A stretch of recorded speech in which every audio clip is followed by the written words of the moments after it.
I grew up to study the brain because I have a brother who has been diagnosed with a brain disorder, schizophrenia. And as a sister, and later as a scientist, I wanted to understand why is it that I can take my dreams, I can connect them to my reality, and I can make my dreams come true. What is it about my brother's brain and his schizophrenia that he cannot connect his dreams to a common and shared reality, so they instead become delusion? So I dedicated my career to research into the severe mental illnesses, and I moved from my home state of Indiana to Boston, where I was working in the lab of Dr. Francine Bennis in the Harvard Department of Psychiatry. And in the lab, we were asking the question, what are the biological differences between the brains of individuals who would be diagnosed as normal control, as compared with the brains of individuals diagnosed with schizophrenia, schizoaffective, or bipolar disorder? So we were essentially mapping the microcircuitry of the brain, which cells are communicating with which cells, with which chemicals, and then in what quantities of those chemicals. So there was a lot of meaning in my life because I was performing this type of research during the day. But then in the evenings and on the weekends, I traveled as an advocate for NAMI, the National Alliance on Mental Illness. But on the morning of December 10, 1996, I woke up to discover that I had a brain disorder of my own. A blood vessel exploded in the left half of my brain. And in the course of 4 hours, I watched my brain completely deteriorate in its ability to process all information. On the morning of the hemorrhage, I could not walk, talk, read, write, or recall any of my life. I essentially became an infant in a woman's body. If you've ever seen a human brain, it's obvious that the two hemispheres are completely separate from one another. And I have brought for you a real human brain.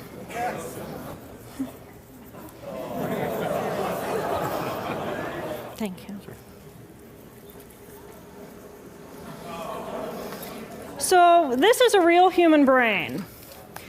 This is the front of the brain, the back of the brain with the spinal cord hanging down. And this is how it would be positioned inside of my head. And when you look at the brain, it's obvious that the two cerebral cortices are completely separate from one another.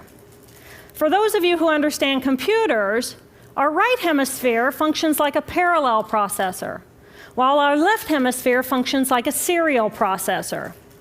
The two hemispheres do communicate with one another through the corpus callosum, which is made up of some 300 million axonal fibers. But other than that, the two hemispheres are completely separate. Because they process information differently, each of our hemispheres think about different things, they care about different things, and dare I say, they have very different personalities. Excuse me. Thank you. It's been a joy.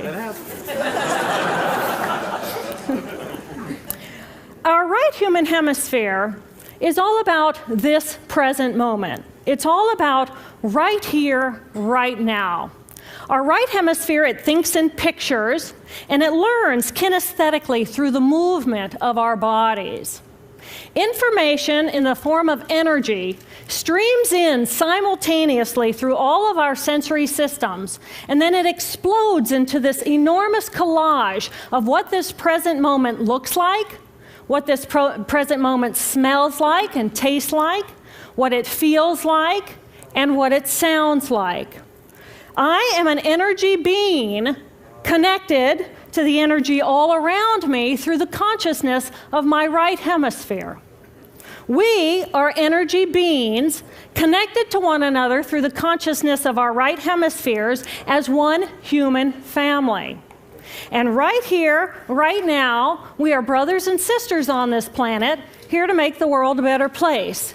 And in this moment, we are perfect, we are whole, and we are beautiful.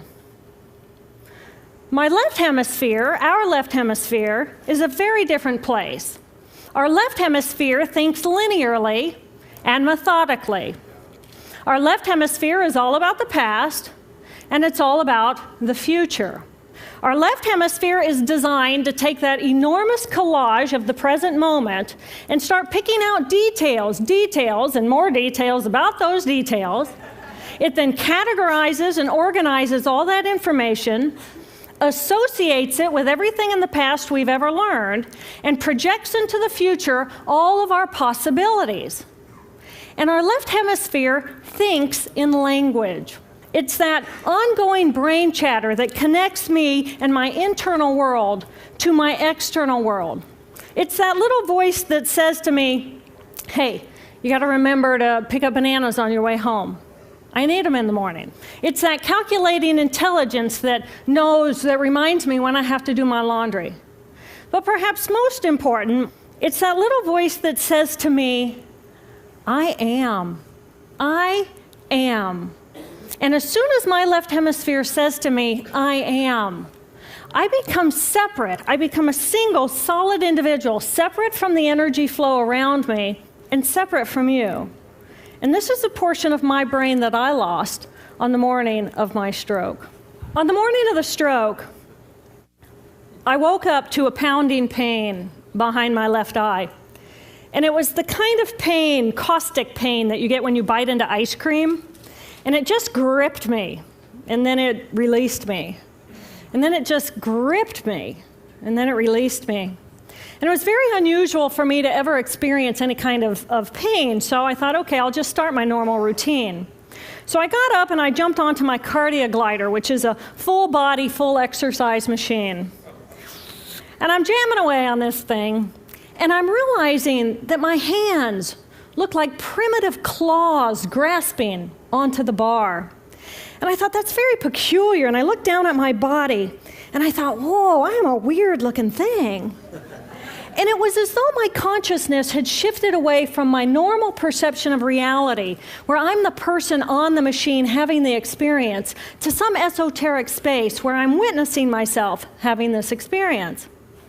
And it was all very peculiar, and my headache was just getting worse, so I get off the machine, and I'm walking across my living room floor, and I realize that everything inside of my body has slowed way down.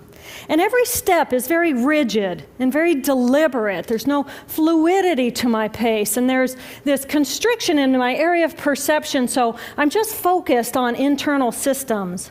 And I'm standing in my bathroom getting ready to step into the shower, and I could actually hear the dialogue inside of my body. I heard a little voice saying, okay, you muscles, you got to contract, and you muscles, you relax. And then I lost my balance, and I'm propped up against the wall. And I looked down at my arm, and I realized that I can no longer define the boundaries of my body. I can't define where I begin and where I end, because the atoms and the molecules of my arm blended with the atoms and molecules of the wall. And all I could detect was this energy. And I'm asking myself, what is wrong with me? What is going on? And in that moment, my brain chatter, my left hemisphere brain chatter, went totally silent. Just like someone took a remote control and pushed the mute button. Total silence. And at first I was shocked to find myself inside of a silent mind. But then I was immediately captivated by the magnificence of the energy around me. And because I could no longer identify the boundaries of my body, I felt enormous and expansive. I felt at one with all the energy that was, and it was beautiful there. And then all of a sudden, my left hemisphere comes back online, and it says to me, hey, we got a problem, we got to get some help. And I'm going, oh, I got a problem. So it's like, okay, I got a problem. But then I immediately drifted right back out into the consciousness, and I affectionately refer to this space as La La Land. But it was beautiful there. Imagine what it would be like to be totally disconnected from your brain chatter that connects you to the external world. So here I am in this space, and my job and any stress related to my job, it was gone. And I felt lighter in my body. And imagine all of the relationships in the external world and any stressors related to any of those, they were gone. And I felt this sense of peacefulness. And imagine what it would feel like to lose 37 years of emotional baggage. Oh, I felt euphoria. Euphoria. It was beautiful there. And then again, my left hemisphere comes online and it says, hey, you've got to pay attention. We've got to get help. And I'm thinking, I got to get help. I got to focus. So I get out of the shower and I'm mechanically dressed and I'm walking around my apartment and I'm thinking, I got to get to work. I got to get to work. Can I drive? Can I drive? And in that moment, my right arm went totally paralyzed by my side. Then I realized, oh my gosh, I'm having a stroke. I'm having a stroke. And then the next thing my brain says to me is, wow, this is so cool. This is so cool. How many brain scientists have the opportunity to study their own brain from the inside out? And then it crosses my mind, but I'm a very busy woman. I don't have time for a stroke. It's like, okay, I can't stop the stroke from happening, so I'll do this for a week or two, and then I'll get back to my routine. Okay, so I got to call help. I got to call work. I couldn't remember the number at work. So I remembered in my office I had a business card with my number on it. So I go into my business room. I pull out a 3-inch stack of business cards. And I'm looking at the card on top. And even though I could see clearly in my mind's eye what my business card looked like, I couldn't tell if this was my card or not, because all I could see were pixels. And the pixels of the words blended with the pixels of the background and the pixels of the symbols, and I just couldn't tell. And then I would wait for what I call a wave of clarity.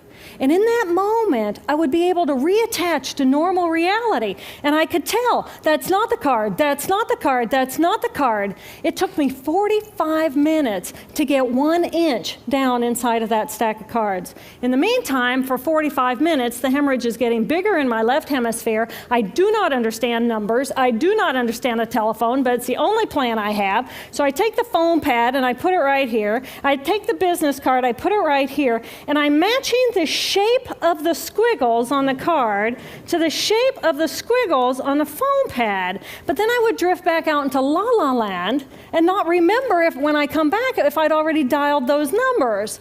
So I had to wield my paralyzed arm like a stump and cover the numbers as I went along and push them so that as I would come back to normal reality, I'd be able to tell, yes, I've already dialed that number. Eventually, the whole number gets dialed, and I'm listening to the phone, and my colleague picks up the phone, and he says to me, and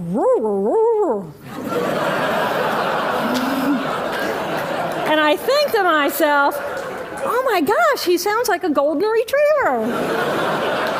And so I say to him, clear in my mind, I say to him, this is Jill, I need help. And what comes out of my voice is, and I think, oh my gosh, I sound like a golden retriever. So I didn't know that I couldn't speak or understand language until I tried.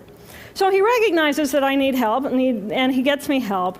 And a little while later, I'm riding in an ambulance from one hospital across Boston to Mass General Hospital. And I curl up into a little fetal ball. And just like a balloon with the last bit of air just right out of the balloon, I just felt my energy lift and I felt my spirit surrender. And in that moment, I knew that I was no longer the choreographer of my life. And either the doctors rescue my body and give me a second chance at life, or this was perhaps my moment of transition. When I woke later that afternoon, I was shocked to discover that I was still alive. When I felt my spirit surrender, I said goodbye to my life, and my mind was now suspended between two very opposite planes of reality. Stimulation coming in through my sensory systems felt like pure pain. Light burned my brain like wildfire, and sounds were so loud and chaotic that I could not pick a voice out from the background noise, and I just wanted to escape. Because I could not identify the position of my body in space, I felt enormous and expansive, like a genie just liberated from her bottle.